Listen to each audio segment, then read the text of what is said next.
Mock Draft Monday is back, and we have a dueling first round mock draft for the 2025 NFL Draft. Abdul Carter falls to the New York Giants and Ashton Jeanty inside the top 7.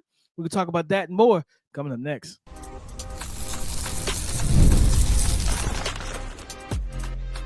You are Locked On NFL Draft, your daily podcast covering the NFL Draft. Part of the Locked On Podcast Network, your team every day.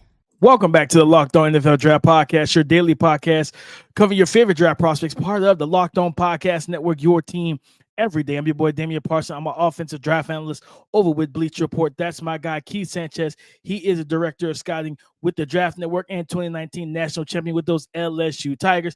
And as always, guys, thank you for making Locked On NFL Draft your first listen today and every day. Shout out for being our everydayers. It's Mock Draft Monday. Me and Keith came back with a dueling first round mock draft. Last week I had odds, Keith had evens. This time we switched it around. He had the odd picks, I had the even picks. Guys, Abdul Carter to the New York Giants. Ashton Jeanty not even falling, actually rising into the top 10. We're going to talk about that. We got the top two wide receivers land in the NFC, and then Mason Graham finds his way slipping down the board a little bit at number 1. Cam Ward going to the Tennessee Titans, quarterback out of Miami. At number 2, I picked Shedeur Sanders, quarterback for Colorado, going to the Cleveland Browns. At number 3, Keith gave the New York Giants Abdul Carter, edge rusher out of Penn State. At number 4, I gave Travis Hunter, cornerback, wide receiver hybrid out of Colorado, to the New England Patriots. At number 5, Keith gave the Jacksonville Jaguars Will Campbell, offensive lineman from LSU. At number 6, I gave the Las Vegas Raiders Ashton Jeanty, running back out of Boise State. At number 7, Keith gave the New York Jets Armand Membu, offensive tackle from Missouri. That was at number 7. At number 8, I gave Jalen Walker, edge rusher out of Georgia, to the Carolina Panthers. At number 9, Keith gave Will Johnson, cornerback from Michigan, to the Saints. And then I closed it out at number 10 with Mykel Williams, edge rusher from Georgia, to the Chicago Bears. Keith, talk to us about pick 3, man. What made you go Abdul Carter here with them? With the Giants already having, they paid Brian Burns, they drafted Kayvon Thibodeau, what feels like 2 years ago. Instead of taking 2022. So instead of taking the Travis Hunter, who was there at 3, what made you go Abdul Carter there for the Giants?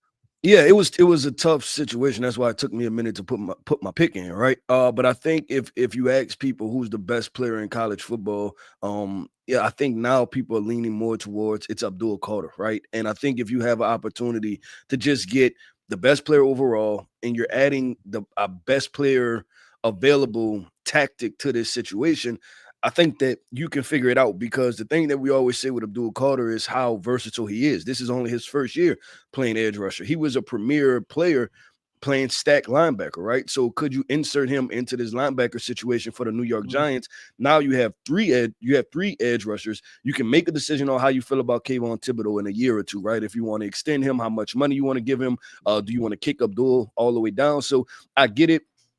Initially, people are going to say, oh, well, they already have 2 edge rushers. That doesn't make any sense. Well, listen, you can never have enough edge rushers, period. And good football players are good football players, because the Giants may have a situation on their hands, DP, where they can do some different packages that other teams just can't do, right? If you're talking about Brian Burns, Kayvon, and Abdul Carter, and you think about the time that they won Super Bowls, right? It was O.C. Umenyiora, it was Justin Tuck, it was Michael Strahan. It wasn't just one guy. They had 3, 4, 5, 6. They were rushing in bunches. So that's why I just decided to say, you know what? Go with it, roll with it. You can't go wrong with an edge rusher and add them to a defense. No, I'm not getting. I agree with you, especially because of the point you just made. The way that they kind of made the NASCAR package famous when they had those Super Bowl runs, man. I think with Kayvon, I forgot about him. Yeah, they had a litany of Matthias Kiwanuka, I believe is his last name. Like they had like 5 or 6 defensive linemen they could rotate in and just terrorize quarterbacks. And we saw how they were able to get to Brady. Both times they faced Brady in the Super Bowl, right? So I think with this situation, if they were to take Abdul, I do believe that out of all the edge rushers, that Kayvon is the guy that could be a stand-up 3 tech in a sense. That stand-up guy ahead of the guard and rush from the inside. He has the power.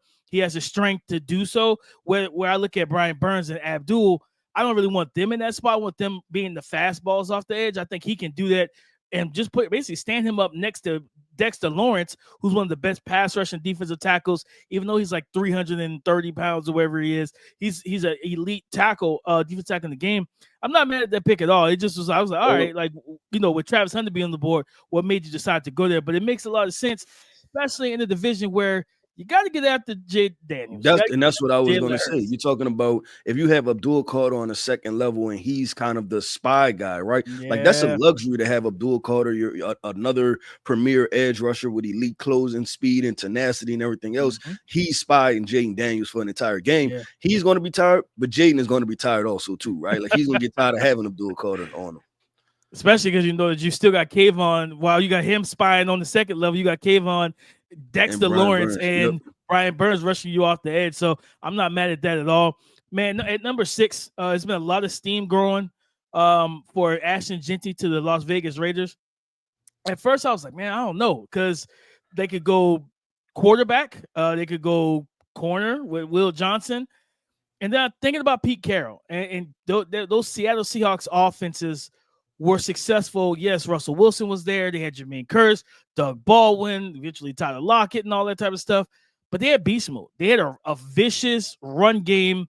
They could run the ball. They could set the tone, but they could play balanced football. And with Geno Smith being an outstanding thrower of the football, right? This dude can make every single throw in the book. He can attack all 3 levels. As long as you protect him and allow him to get through his reads and give him time, he can slice and dice the defense. We've seen him do it for the 2 years in Seattle. I think putting Ashton Jeanty here where they can lean on that run game, get that balanced attack going. Now you get Brock Bowers one-on-one, true one-on-ones. You get Jacoby Myers, those one-on-ones. You start changing the math in the secondary a little bit by getting that run game going. And I feel like Pete's teams have always been physical. And Ashton Jeanty is a tough, physical runner who's got good speed and open field, and he's got good footwork and pacing. So I think he's the type of guy that they would absolutely want to lean on. And that's why I think at 6 for me, it was like, all right, as much as I love Tator McMillan, I feel like you could go Will Campbell, Mason Graham maybe, or Edge. I was like, yeah, I'll go Ashton Jeanty right here because I feel like this is a pick that makes a lot of sense. There's only one true spot that I feel like he makes the most sense, and that's to the Bears. Because I feel like the Bears has that. Because for RBs, to me, Keith, are luxury picks. I feel like the Bears are in the situation they can take the luxury.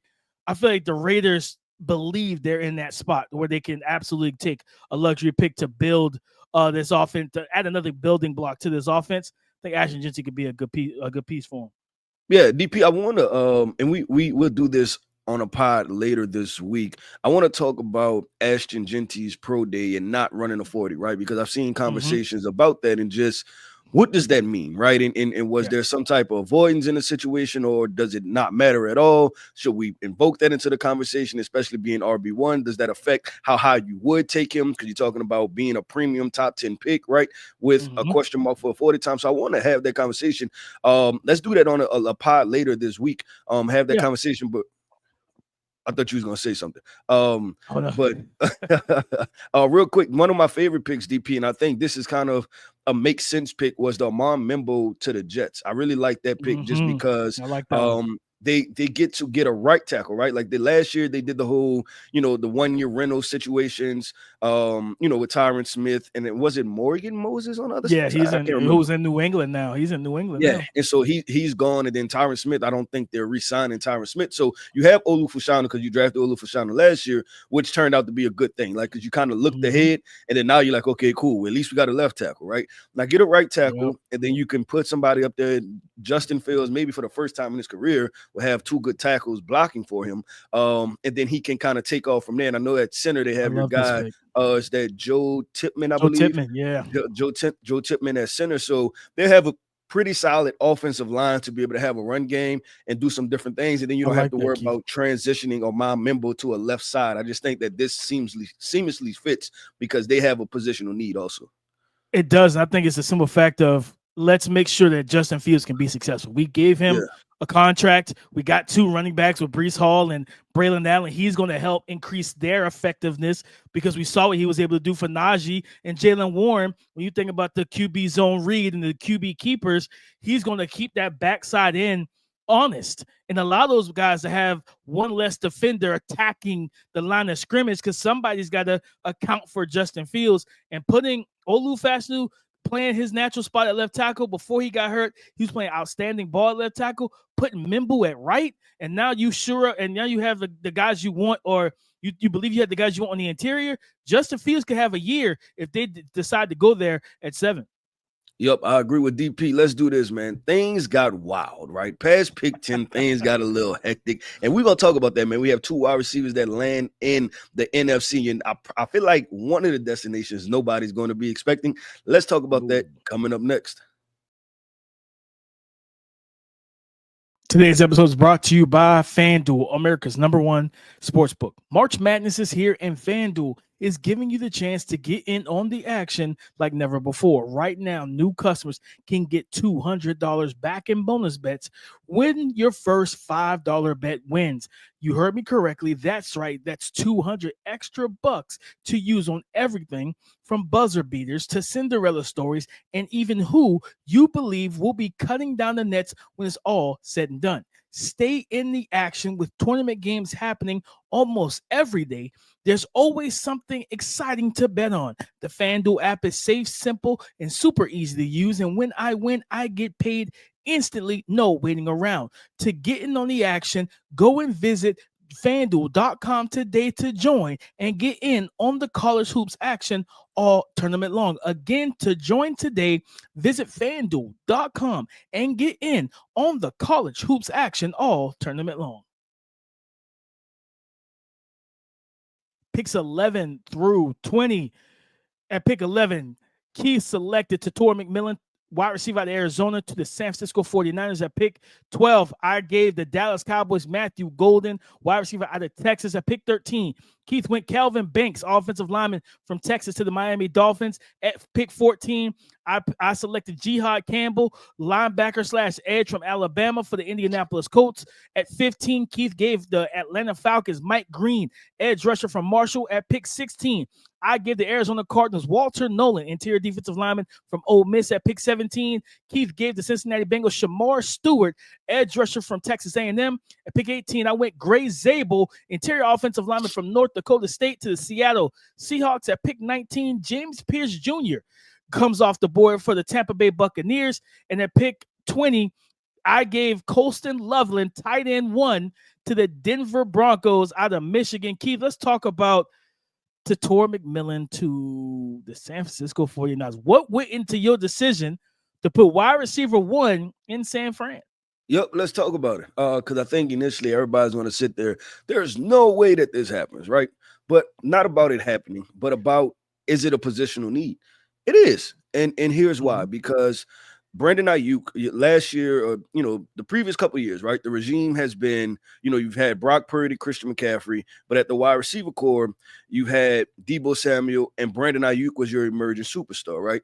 Deebo Samuel is gone. You're trading him away. He's not there anymore. Brandon Ayuk is coming off of ACL. So essentially what you're doing, you would be banking on the combination of Brandon Ayuk being healthy enough to come back and be your number 1, Ricky Pearsall and Jacob Cowin, which are 2 guys, and I like Ricky Pearsall coming out of Florida, right? But you still don't know all the way. There's a couple unknowns within this wide receiver core that I'm sitting there and I'm saying, hey, you should draft Tator McMillan to give you another big-bodied wide receiver. And so that way, because what is Jacob Cowin going to come in there? Because we know he's a smaller stature guy. So is he a guy that's going to consistently win for you? Or are you going to use him on gadget situations? Will he be the Deebo replacement, right, as far as the jet sweeps and motions and things like that? You still have a lot of things to kind of figure out that you're about to have to pay Brock Purdy. That's a big part of this. You can't pay Brock Purdy and not have the really good assets around him. You have to pay him, and you have to have the inexpensive young assets that's ready to roll so he can deliver the football. Because what you hate to do if you're the San Francisco 49ers is pay Brock Purdy, and then now your Brock Purdy's play goes down because you can't afford to keep the talent around him, but you're locked into his contract, and he's more of average to good Brock Purdy instead of really good in the NFL Brock Purdy. And that's why I decided, I said, hey, if we're talking about team building and roster construction, you might want to add another wide receiver here, because this receiver helps set the foundation and the floor for your quarterback even more. No, I agree with that, especially with the talks of them maybe moving Brandon Ayuk a year after paying him, and you know what I mean, Yeah, before the that season, part and too. things like that. Like maybe you say, hey, you know what? Let's get a second round pick. Somebody's going to have to take that contract, so you're not getting the one, but maybe you get a second, right? You get a second or a high third, and you drafted Torrey McMillan, you draft T Mac to be that guy. And to your point, you're absolutely correct. Brock Purdy, we always call him, he's a hitch. So it's like, okay, let's make sure we have the roster offensively to go with the head coach for him to gel everything together like how he has done the past couple years in San Fran. If you are determined to pay him, and listen, he's been the right quarterback for the system, cool, but make sure he has the weapon so he can be effective. So every single game isn't on him. So he has that guy. And truthfully, I mean, we've seen it when you look at Jawan Jennings as a big body guy, not a good athlete, doesn't win vertically. He more so wins on those deep in cuts, the tough stuff in the middle of the field. Him and Brock Purdy have a great chemistry. You think about taking that type of body type and putting it with a better athlete and route runner into Torrey McMillan, who can win on the outside. And typically when you see Brock Purdy throw outside throws, it's to Brandon Ayuk. That's the guy he feels most comfortable targeting outside the numbers. So if you do get rid of Ayuk, you need to have somebody that he can feel comfortable throwing to one-on-one, because that was his one-on-one man beater. That Super Bowl against the Chiefs, the only guy that wasn't shut down by those corners was Brandon Ayuk. They just didn't get him the football. So I think it's a pick I've never seen in any mock, but it makes so much sense for the San Francisco 49ers. Keith, let's keep it going here. Yep. Matthew Golden to Dallas. I feel like this makes so much sense, right? CeeDee Lamb and him being the wide receiver one, he needs somebody that can really hurt defenses that want to bracket him. You want to put two guys on him? Fine. You want to give us single coverage, single high? Cool. We got somebody that can go over the top of your defense with 4.2 speed, who can go up and get the ball at the catch point, but he's also a really good route runner and create separation. And one of the most underrated parts of his game is the yak, his ability to take quick hitches and immediately become a runner and get upfield. I think Dak Prescott, I saw a video on Twitter. Dak looks lean and mean. He looks ready to go. Like if they could play a game today, Dak look like he can go out there and throw for 300. He looks to be in some really good shape. And you could tell he wants to get back out there. Jerry, get Dak some help, man. Like, you keep talking about we all in, but your moves be like we all out. Like, we got to be all in, we all in, man. Like, so I think that's a pick that makes a lot of sense. But Keith, I looked down the board a little bit. 17. This one caught my eye when you made the pick, and I saw it come. I saw it populate in our spreadsheet. I said, oh, he went there. Okay. Talk to the Cincinnati Bengal fans. Why should they be sold, or why should they be excited about Shamar Stewart coming to Cincinnati? Yeah, because you're talking about a guy that has what the Bengals need upside, right? And the thing is, I believe they'll lock up Trey Hendrickson, right? So that'll be even more money that they'll have tied into really 4 players: Joe Burrow, T. Higgins, Jamar Chase, and Trey Hendrickson, right? Like that's probably gonna be majority of your cap. But the thing is that you need some more young pieces. They've went in defensive back, like tried to address the secondary in the past, right? And I'm not mad at it. It's just some guys where I think they had with Daxton Hill, and then they had a lot of injuries to their secondary. So I think those guys are going to come back healthy. What they need to get together is the front seven, right? The Miles Murphy situation, I have no idea what's going on with that as far as just him developing. And I know there was a couple injuries sprinkled in there, but Shamar Stewart is an upside play that I think the Bengals they are a good team to go ahead and take the risk, because one, you have a fastball guy in Trey Hendrickson that could go get you 15 to 20 sacks, right? So you don't have to just solely depend on Shamar Stewart for sacks. Now what you could do is, this guy's a heavy run game guy, right? Heavy hands. He's versatile in the lineman. He can play outside the tackle. You can kick him inside the tackle. You can line him up over the 3 tech. And it's not an experiment, because he did all of these things at Texas A&M, right? You're only asking him to do what he's already done. But he'll have Trey Hendrickson to mentor him on the sack part, right? How to get the sacks. How do you work? And now if you have Trey Hendrickson getting you 15 to 20, and if you could just push the threshold to 10 for Shamar Stewart, I think you're in a really good spot. And now you have a good 1-2 punch that when the offense scores 35 points, your defense doesn't give up 36, right? So you need those type of players. And because so much of your salary cap is going to be invested into the offense, you have to offset that by adding defensive pieces, young defensive pieces to help the team out. And you know, Keith, the fact that you mentioned how versatile Shamar Stewart is with alignment, that could bode well, not just with Trey Hendrickson, but possibly with Myles Murphy. If you want to, because I think that I saw some discussions about, like, they played Sam Hubbard a lot. Well, if you take Sam Hubbard, who's a little bit, he's getting older, he's not the upside or the future at your defensive end position. Then you have a situation where you play Myles Murphy more, you let him showcase what he can do, and you could potentially, like we talked about with the Abdul Carter to the Giants situation earlier at the top of the show, you could potentially have a NASCAR package of Myles Murphy on the edge, Shamar Stewart rushing that 3-tech, Trey Hendrickson on the other edge, and now then you have another defensive tackle. And what do you need to? You're in a division where you're dealing with Lamar Jackson, 2-time MVP. Won the division last year, a guy who's giving you problems. You got to close the walls on all 4 levels of the pocket on him, because you can't give him any room to escape. So I think, and honestly, with a Shamar Stewart, you're talking about maybe some twist and stunt games to fool that offensive line, get an explosive closing burst to Lamar Jackson with Shamar Stewart. I think that's a really good fit for him, Keith, and I think that would be a move that makes sense. And then lastly, I think Gray Zabel, I love his game. I know interior offensive linemen don't get as much love as as I think that they should get from the draft community. But Gray Zabel's an outstanding player, man. And I think for me, with him, putting him in Seattle, they got to shore up the interior offensive line.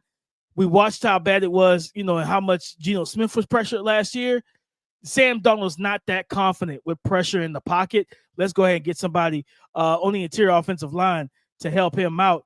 But yeah, man, I that first 20 picks, it was a little wild at some points, but I like what we've done. I like what we've done so far. I like it. Let's see how we wrap this thing up, man. We have picks 21 through 32, and I think there's some more surprising landing spots that people haven't seen before, but they make a lot of sense with DP. Let's get into it.